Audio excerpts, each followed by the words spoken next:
আসসালামু আলাইকুম রহমতুল্লাহি আবরাকাতু। আমি রাসেল আহমেদ, রাসেল আহমেদের পক্ষ থেকে সকলকে শুভেচ্ছা অভিনন্দন।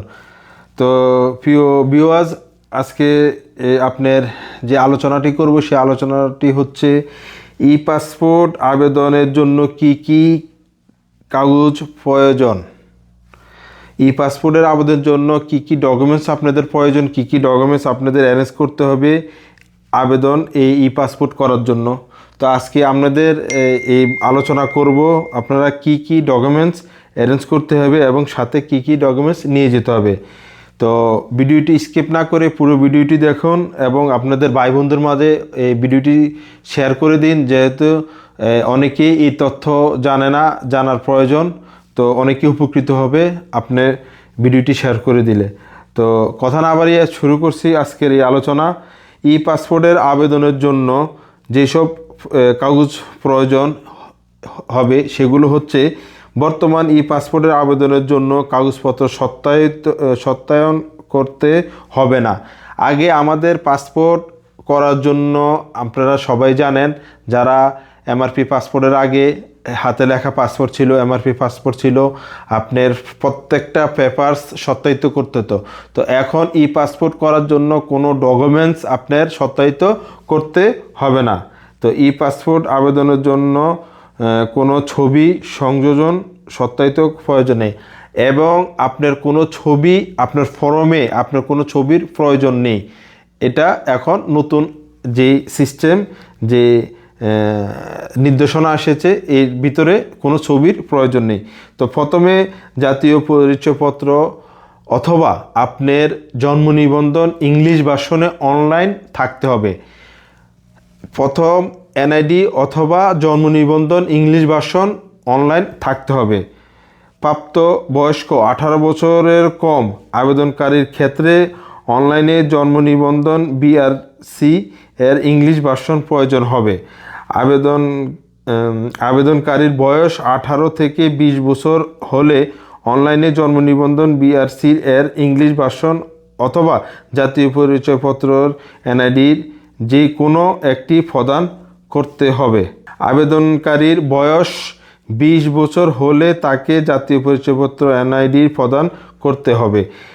প্রয়োজন ক্ষেত্রে যে কোনো ডাক্তার, ইঞ্জিনিয়ার, ড্রাইভিং ইত্যাদি প্রাসঙ্গিক টেকনিশিয়ান সনদ সমূহ প্রয়োজন হবে। তৃতীয় হচ্ছে আবেদনকারীর পেশাগত সনদ। যদি আপনি চাকরিজীবী হন অথবা আপনি সরকারি কোনো জব করে থাকেন বা কোনো কোম্পানিতে জব করে থাকেন, আপনার ওই সনদ চাকরিজীবীদের ক্ষেত্রে প্রয়োজন হবে। চতুর্থ, সরকারি চাকরিজীবীদের ক্ষেত্রে প্রাসঙ্গিক জিও এনওসি প্রত্যয়নপত্র নিয়ে যেতে হবে। পঞ্চম, বিবাহিত আবেদনকারীদের ক্ষেত্রে বিবাহ সনদ, কাবিননামা অবশ্যই নিয়ে যেতে হবে এবং সাথে রাখতে হবে। ধরুন আপনার বিবাহ হয়েছে, আপনার স্ত্রীর নাম আপনার পাসপোর্টে অ্যাড করতে চান বা অথবা আপনার স্ত্রীর পাসপোর্টে আপনার নাম অ্যাড করতে চান, তখন আপনার এই সাথে করে আপনার যে কাবিননামা আছে, আপনার ম্যারেজ সার্টিফিকেট আছে, এটা সাথে করে নিয়ে যেতে হবে। 6 নম্বর হচ্ছে পাসপোর্ট রিনিউ করার ক্ষেত্রে আগের পাসপোর্ট মূল কপি প্রদর্শন করতে হবে। যদি আপনি আগে এমআরপি পাসপোর্ট থাকে, আপনি এখন ই পাসপোর্ট আবেদন করবেন, অবশ্যই আপনার অরিজিনাল পাসপোর্টের ফটোকপি অথবা অরিজিনাল পাসপোর্ট সাথে রাখতে হবে। 7 নম্বর হচ্ছে পাসপোর্ট হারিয়ে গেলে অথবা চুরি হয়ে গেলে দ্রুত নিকটবর্তী থানাতে জিডি করতে হবে। পুনরায় পাসপোর্টের জন্য আবেদনের সময় পুরাতন পাসপোর্টের ফটোকপি ও জিডি কপি সাথে করে নিয়ে যেতে হবে। অনেকের পাসপোর্ট হারিয়ে গেছে, চুরি হয়ে গেছে, আপনারা দ্রুত জিডি করেন এবং দুইটি কপি, পাসপোর্টের পুরান কপি, এই দুইটা সাথে করে নিয়ে যেতে হবে। 8 নাম্বার হচ্ছে আবেদনকারীর বয়স 18 বছরের কম হলে পিতামাতার জাতীয় পরিচয়পত্র অবশ্যই অ্যাটাচ করতে হবে। যদি আপনি 18 বছরের কোনো বাচ্চার পাসপোর্ট করতে চান, অবশ্যই তার পিতামাতার এনআইডি কার্ড সাথে নিয়ে যেতে হবে ফটোকপি। 15 বছরের বয়সের নিম্নে আবেদনকারীর ক্ষেত্রে পিতামাতার অথবা বৈধ অভিভাবকের পাসপোর্ট সাইজের ছবি, যাদের বয়স কম বাচ্চাদের পাসপোর্ট করবেন অবশ্যই পিতামাতার ছবি নিতে হবে। 10 নম্বর হচ্ছে 6 বছরের বয়সের নিম্নে আবেদনকারীর ক্ষেত্রে ধরেন আপনার বাচ্চা 1 দিন থেকে 6 বছরের নিচে যদি কোনো বাচ্চার যদি পাসপোর্ট আবেদন করেন তাহলে 3 ইয়ার আপনি স্টুডিওতে গেলে 3 ইয়ার সাইজের পাসপোর্ট আমি আপনাদেরকে বোঝানোর জন্য বলে দিচ্ছি। ধরেন এই পেপারটাকে যদি আপনি অর্ধেক করেন তাহলে এই 3 ইয়ার সাইজটা হয়ে যাবে। ধরেন এটা পুরোটা একটা পেপার, আর এটাকে আপনি অর্ধেক করলে যে সাইজটা হয় এটাকে বলে 3 ইয়ার।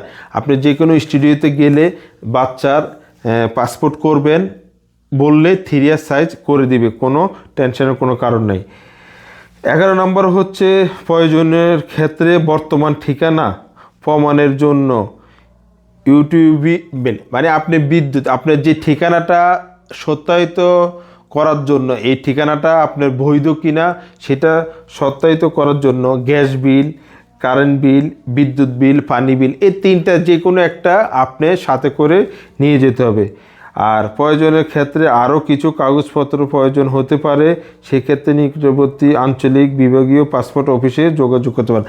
তো অনেক সময় আপনার এই পাসপোর্টের আবেদনের ক্ষেত্রে বিভিন্ন সংযোজন হচ্ছে। আপনারা জানেন অনেকেই যে এখন কেয়ারটেকার সরকার, কোনো নির্বাচিত সরকার না, তো কয়েকদিন পরে আপনার এগুলো মানে আপডেট করতেছে। এক সময় এক ডকুমেন্টস, এক সময় এক নিয়ম করতেছে। যেমন আগে ই পাসপোর্ট করতে হলে বাধ্যতামূলক আপনার এনআইডি থাকতে হবে 18 বছরের ঊর্ধ্বে।